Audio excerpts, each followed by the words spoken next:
This is He Knows the Sport, bringing you that heat and that fire.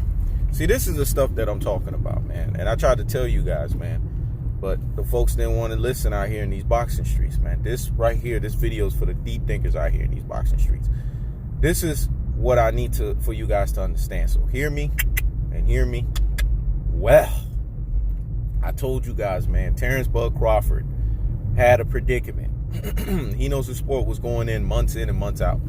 You know what I'm saying? And then you got a bunch of these Bud Man fans. They sat here and they told themselves, oh no, Earl the True Spence is supposedly ducking Terence Crawford. Here's the problem when people run with false narratives, right? When they run with pandering narratives. Here's the problem with pandering narratives.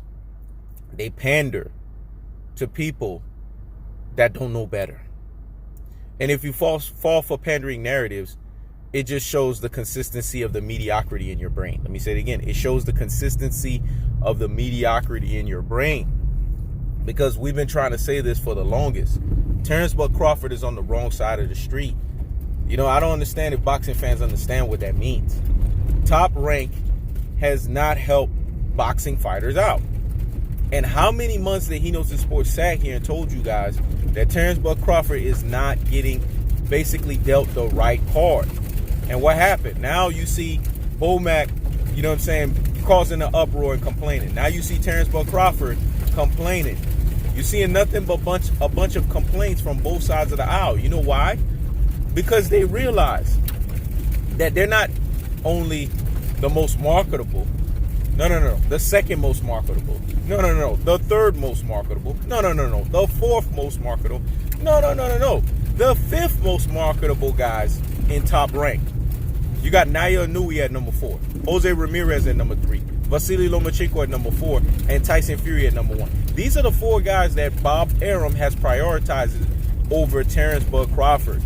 And when you try to tell these things to these classic dotes and these troglodytes, these ultra fanboys with the ultra fanboy rhetoric, these Rudy Point and plum brains, they don't want to hear you, man. It's like they don't want to hear, you know what I'm saying, the most commonest sense. They don't want you stating the most obvious.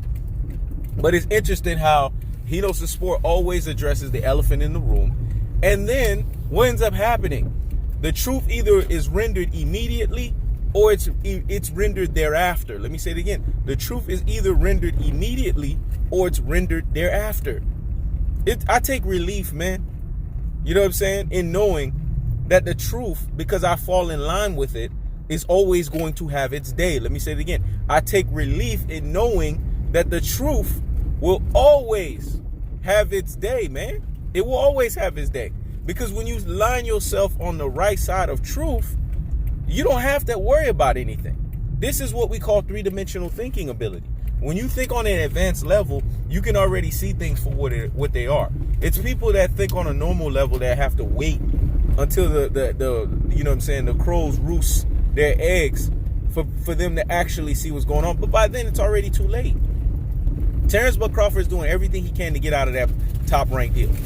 This is what we were talking about when he said he crippled himself. Nobody had hatred for Terence Crawford. It's the Bud Man fans that have hatred for Earl the True Spence, that want to see Earl the True Spence die in a car crash. I mean, come on.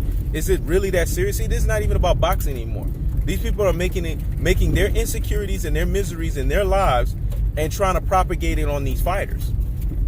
This is what we're talking about. This is when we talk about addressing the elephant in the room. And that's the elephant in the room at its truest and its most properest levels. So folks got to understand, when we sit here and put 2 and 2 together, you know what I'm saying? To these folks, it's not equaling 4, it's equaling 5.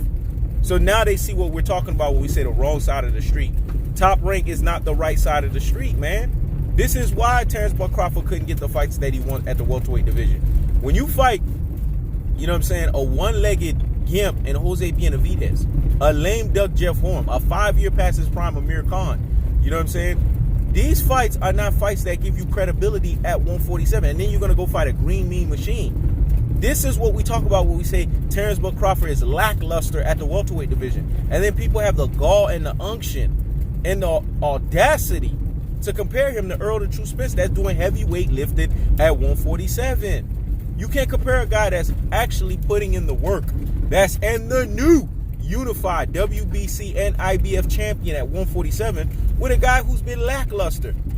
Terence Crawford did his thing at 140, but he has not done shit at 147. Let me say it again. Terence Crawford did his thing at 140, but he hasn't done shit at 147. So you can't compare apples to oranges, because that's what it is, apples to oranges comparison. So these Bud Man fans need to go sit down somewhere and what? Higgity fucking hush, man, because it's really simple. He knows the sport is looking like a G out here in these boxing streets, because once again, he knows the sport address what? The elephant in the room. And he knows the sport is what?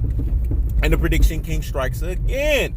And the prediction king strikes again. This is why I tell you fucks, man, y'all gotta pay attention to what's going on, because it's deeper than what you guys think it is, man. And if you guys are being real with yourselves and using what we call the true boxing eye test, then you guys can start seeing shit for what it is. It's really that simple, folks. This is He Knows the Sport, checking out.